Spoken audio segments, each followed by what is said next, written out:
Let's talk about this. So the agenda of this chapter is that we'll talk about what causes earnings to vary so much. So we know that in our previous chapter, we talked about that wages are governed by labor supply and labor demand, right? So and we know that labor demand is derived demand, labor supply is a trade-off between layer and, the trade-off between layer and the work, layer time and your work time.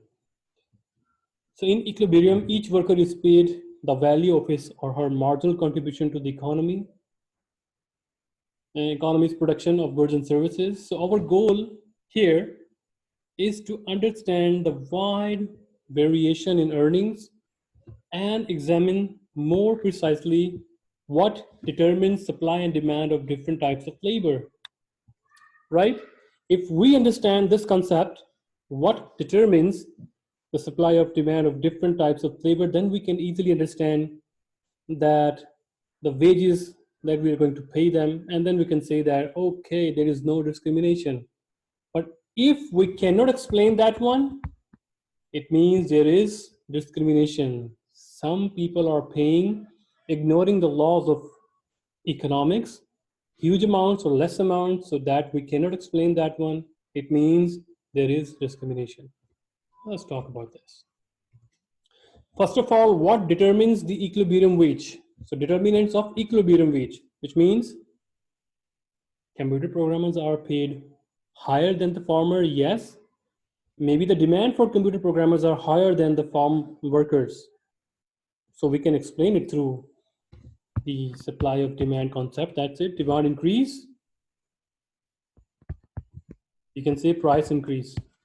And price are called wages. So we can explain that, right? It means there are 5 determinants who explain this new equilibrium wage, right? Number 1 is compensating differentials. Number 2, human capital. Number 3, ability, effort, and chance. Number 4, signaling. And number 5, superstar phenomena. Cristiano Ronaldo phenomena. Okay, we'll talk about that. But we call this superstar phenomena. Well, let's talk about number 1.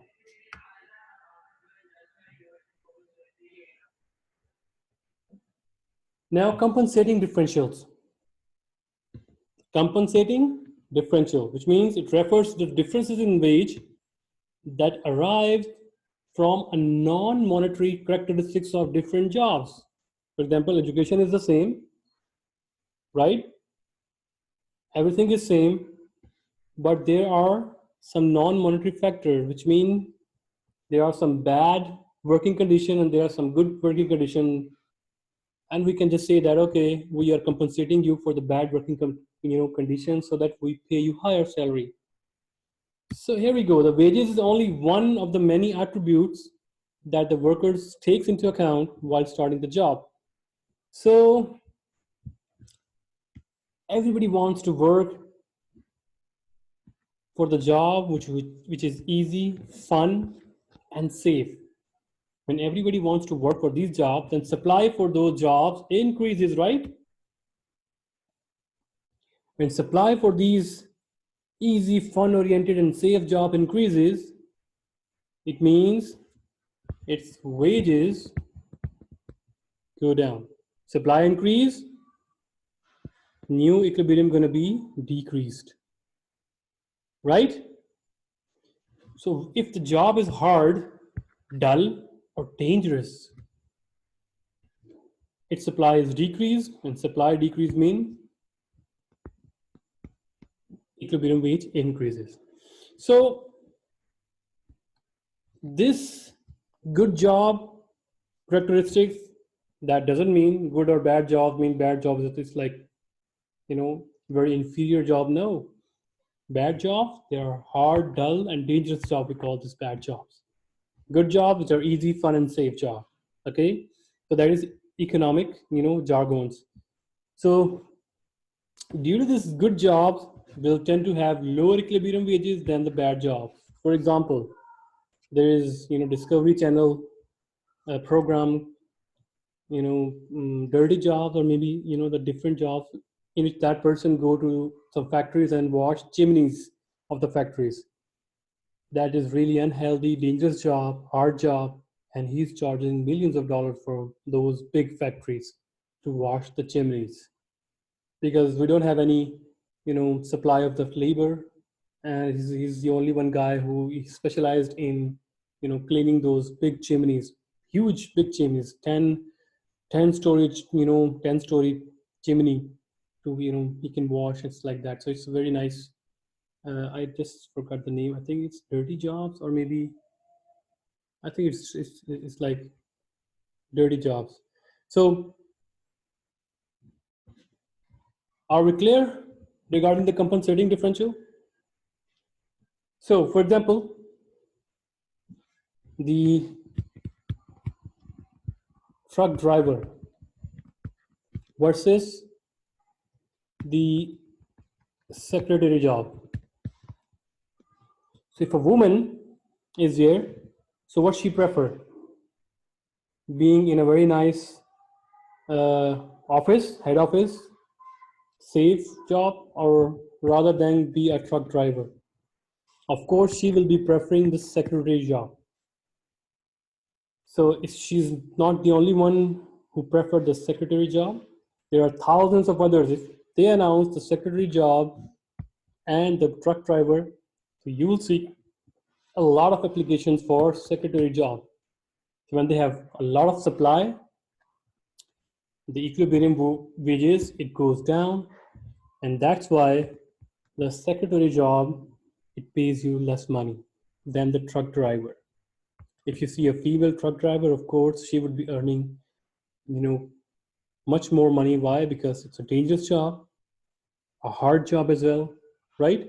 Similarly, with the male perspective as well, if a male finds the option to work in a safe environment, easy environment, fun-oriented environment, of course, if supply over there is increased, it means equilibrium wages decreased.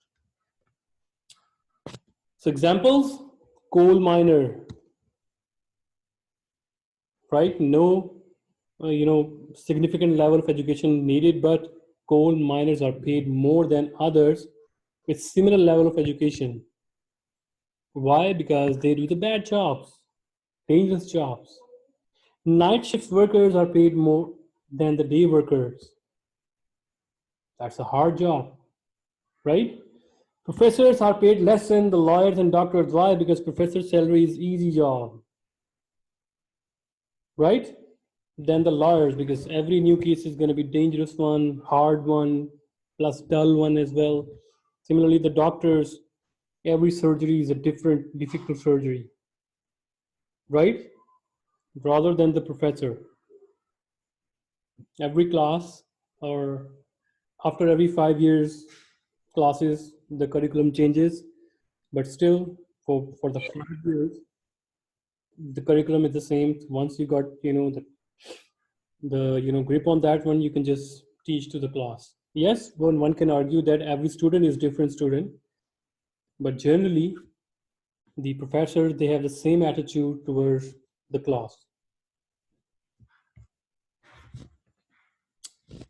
Second one is human capital. What does it mean? It is the accumulation of investments in people, such as education, on the job training. So that's why education is called investment. The expense. Education is called the investment. Why? Why are you getting bachelor's degree? Why are you getting the graduation? Why? Because you know that you will get higher salaries after this degree, right? So the most important human capital is the education.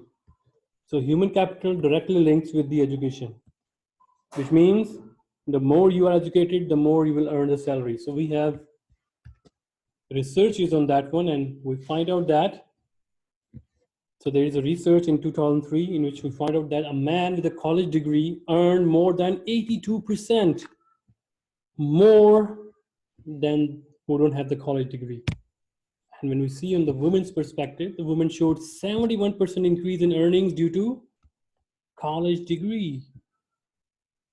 So education represents an expenditure of resources at one point in time to raise productivity in the future.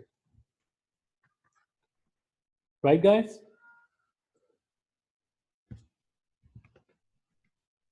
That's the summary of the research. That is in 1980s.